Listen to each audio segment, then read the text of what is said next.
professor que previu o retorno de Trump e o início da guerra do Irã antes de qualquer sinal voltou a falar. Zhang Xueqin atualizou as previsões dele. E a nova lista é mais assombrosa que a anterior. E inclui o fim de uma das maiores alianças militares da história, uma teoria explosiva sobre o Bitcoin e uma operação que coloca o Brasil bem no centro do tabuleiro geopolítico. Se você gosta de entender os bastidores do mundo, se inscreve no canal para ajudar a gente a chegar nos 10 milhões. E simbora para o vídeo.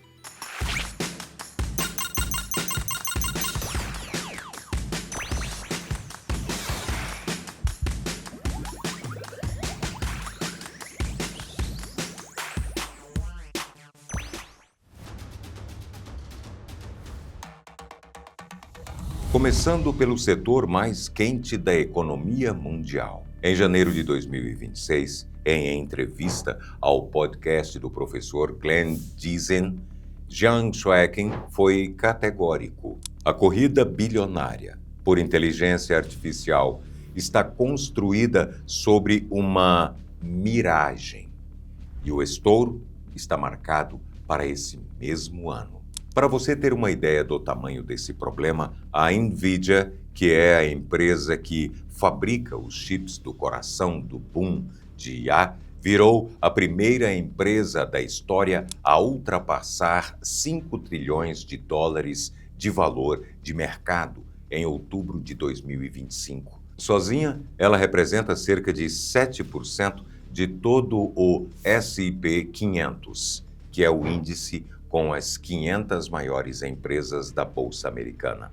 A OpenAI, dona do ChatGPT, se comprometeu a gastar 1,4 trilhão de dólares em data centers nos próximos 8 anos, mesmo tendo só 13 bilhões de receita anual. E o banco Morgan Stanley estima que o gasto global em data centers entre 2025 e 2028 vai chegar a 3 trilhões de dólares.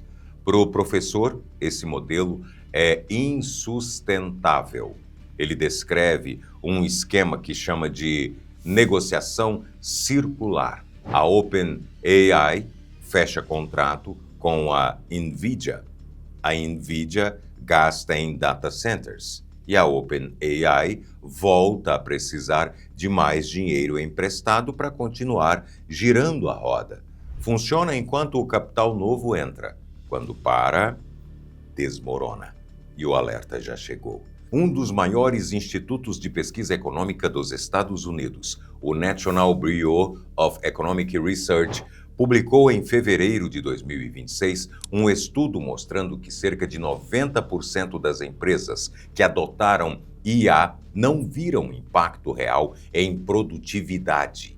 Quando essa percepção vira consenso, o preço das gigantes de tecnologia despenca e o impacto se espalha para fundos de pensão e contas de poupança no mundo inteiro.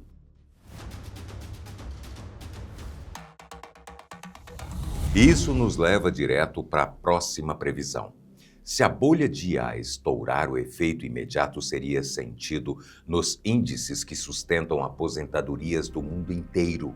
O alvo agora é o S&P 500 e os mercados americanos como um todo. Uma correção de mercado é uma queda dura, mas dentro de um ciclo previsível. O que o professor descreve é diferente. Ele fala em esgotamento estrutural do modelo que sustentou a Bolsa Americana nas últimas 2 décadas. Esse modelo combinava juros baixos, dinheiro estrangeiro entrando aos montes, empresas pegando dinheiro emprestado para comprar as próprias ações e inflar os preços artificialmente.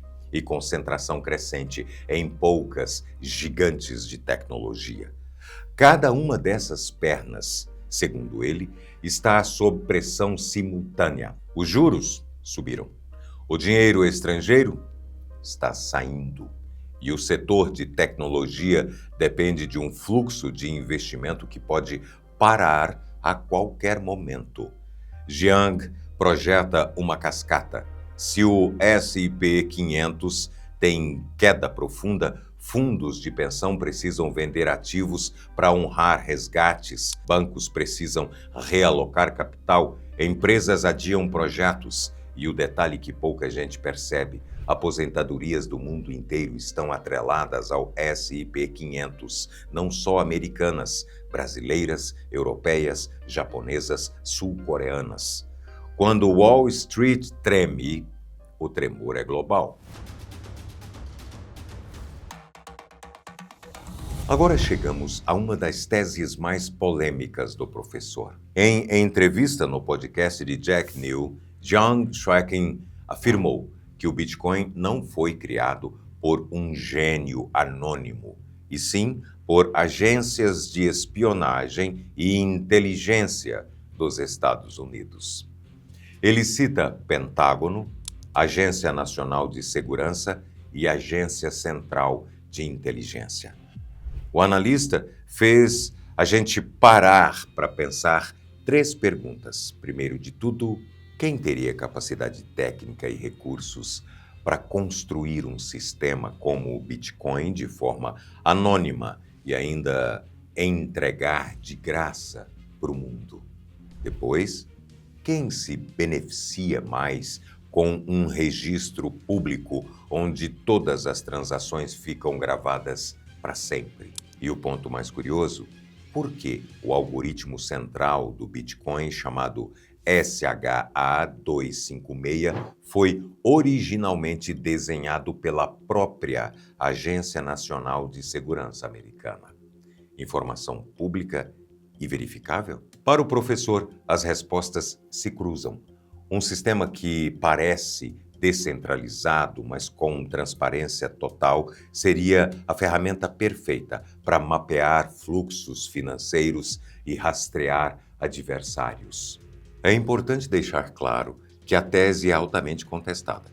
Especialistas em criptografia apontam que não existe evidência pública ligando a criação do Bitcoin a qualquer agência governamental. E o próprio Jiang admite que não tem prova. Ele apresenta a tese como exercício de lógica, olhar para quem ganha mais com tecnologia e perguntar se isso explica como ela surgiu.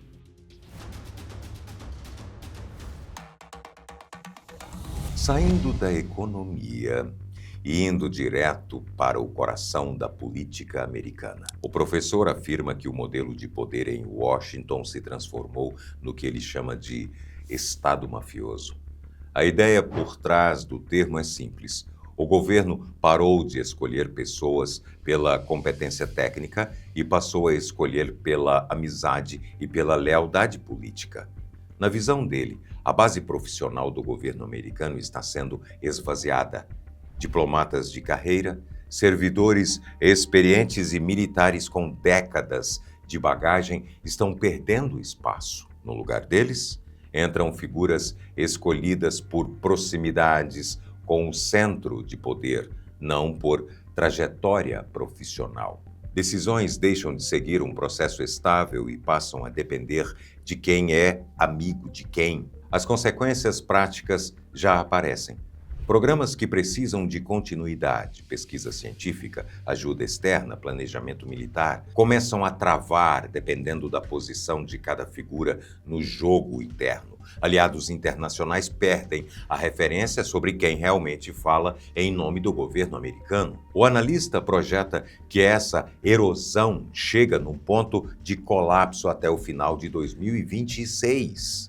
Não vai ser um colapso visível com tanques nas ruas. Vai ser silencioso. Programas que não funcionam, decisões contraditórias, agências que perdem capacidades de operar. A ideia de que o Estado moderno depende de uma burocracia profissional não é exclusiva dele. Vários cientistas políticos defendem há décadas que instituições estáveis são o que separa países que prosperam de países que estagnam.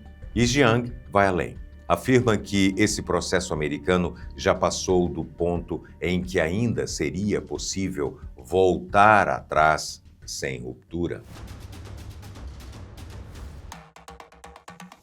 A próxima é talvez a mais pessoal de toda a lista, porque atinge diretamente os jovens americanos. Em uma análise feita ainda em 2024 e reforçada nos últimos meses, o professor afirmou que se os Estados Unidos enviarem tropas terrestres para invadir o Irã, o país vai ser obrigado a reinstaurar o draft, o recrutamento militar obrigatório. A lógica por trás disso é simples. As Forças Armadas Americanas hoje funcionam só com voluntários e esse número não dá conta de uma campanha terrestre prolongada contra um país do tamanho do Irã. Mais de 90 milhões de habitantes e um terreno cheio de montanhas, historicamente difícil de invadir. A frase dele em uma entrevista foi direta.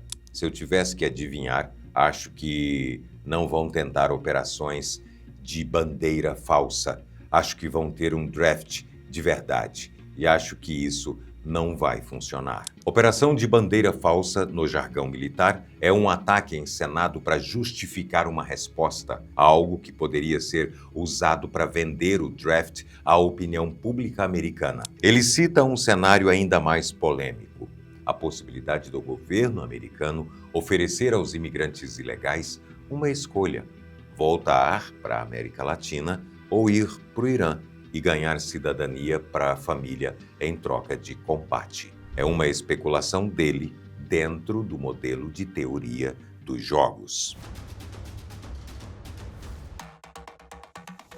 No quinto lugar, o alvo é a aliança militar mais influente da história moderna, a Organização do Tratado do Atlântico Norte, conhecida como OTAN. A tese de Jiang aqui não é a previsão óbvia de a OTAN vai acabar. É mais incômoda. A aliança vai morrer sem nunca ser dissolvida formalmente. Para entender essa ideia, vale olhar um caso histórico. O Pacto de Varsóvia foi a aliança militar criada pela União Soviética para fazer frente à OTAN. Por décadas, foi o contrapeso do bloco ocidental, mas não acabou de uma vez. O pacto perdeu a função antes de perder o nome. Quando o tratado foi finalmente extinto, na prática já era só um documento. Morreu em câmera lenta, sem o anúncio formal. O professor projeta o mesmo destino para a OTAN. Os Estados Unidos, na leitura dele, estão mudando o foco estratégico para duas frentes de batalha ao mesmo tempo: a contenção do Irã, no Oriente Médio, e a disputa com a China, no Pacífico. A Europa fica em terceiro plano. Sem o engajamento ativo americano, o eixo da aliança se enfraquece.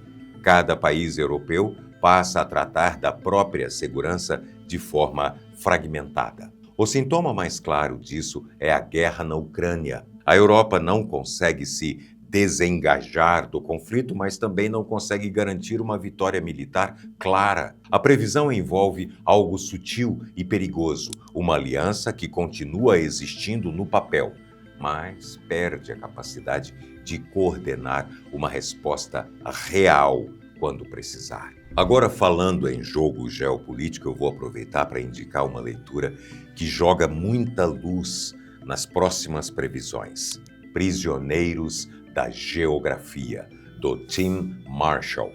Em 10 mapas, ele mostra como o terreno define o destino das nações. Exatamente o que o professor Jiang aplica nas análises dele. Está no card, aqui na tela e no link da descrição.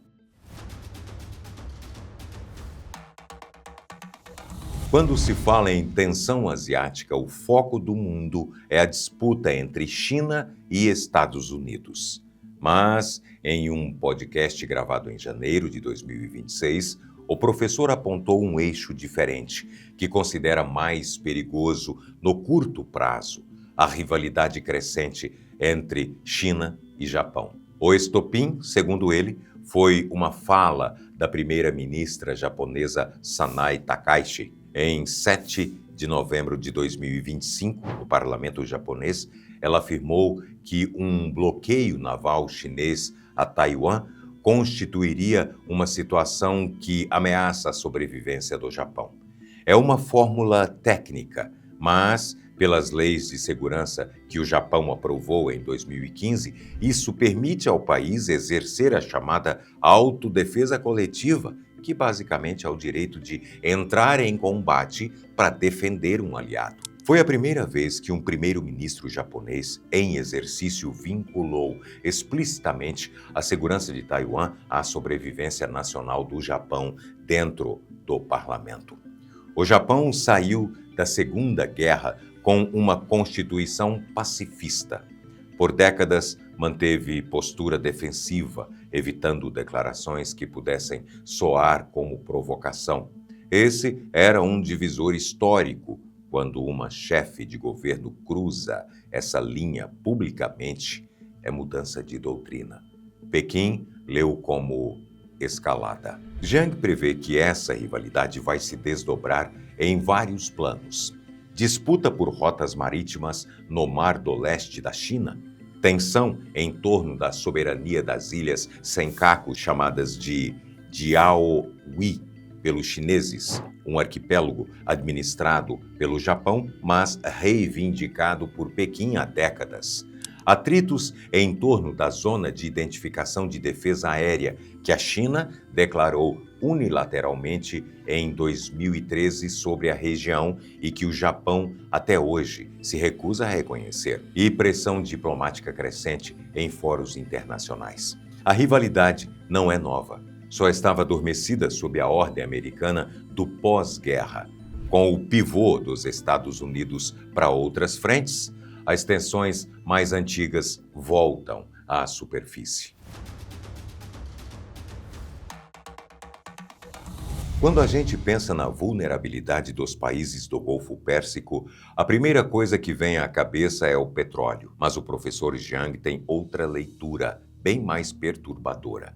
Em entrevistas ao programa Breaking Points, Jiang afirmou que o calcanhar de Aquiles do Golfo não é o petróleo, é a água. Arábia Saudita, Emirados, Kuwait e Bahrein são desertos sem rios permanentes. Quase toda a água potável dessas regiões vem de plantas de dessalinização, instalações que retiram o sal da água do mar. Para você ter uma noção, dados recentes mostram que o Kuwait e Omã dependem em torno de 90% da dessalinização para água potável. Bahrein depende em 85%, Arábia Saudita em 70%. A capital saudita, Riad, é abastecida por água bombeada do Golfo, atravessando centenas de quilômetros de deserto. A tese de Jiang é matemática. O Irã produz drones que custam cerca de $50 mil cada, preço de um carro de luxo. As plantas de dessalinização são alvos críticos e ficam expostas. Na fala dele, se um drone destruir a planta de Riad, uma cidade de milhões de habitantes, eles ficam sem água em 2 semanas. E isso já começou. Em março de 2026, o Bahrein confirmou que um drone iraniano danificou uma planta de dessalinização perto de Muharraq. No mesmo mês, o Irã acusou os Estados Unidos de terem atacado a planta da ilha de Qeshm, no Estreito de Hormuz. A previsão é que esses ataques vão aumentar. Quando uma capital do Golfo ficar 2 semanas sem água, esses países podem ser forçados a liquidar investimentos massivos em Wall Street para financiar emergência. E aí, o impacto deixa de ser regional. A penúltima previsão é talvez a mais específica de toda a lista. Em episódios do canal Predictive History, gravados em 2025, o professor afirmou que Donald Trump faria uma visita de Estado à China em abril de 2026, a primeira do segundo mandato dele, e que essa visita teria um objetivo central: forçar um acordo monetário com Pequim no estilo do Acordo de Plaza. Para quem não se lembra, o Acordo de Plaza foi um pacto assinado em setembro de 1985 entre Estados Unidos, Japão, Alemanha Ocidental, França e Reino Unido. O objetivo era depreciar o dólar para tornar produtos americanos mais competitivos.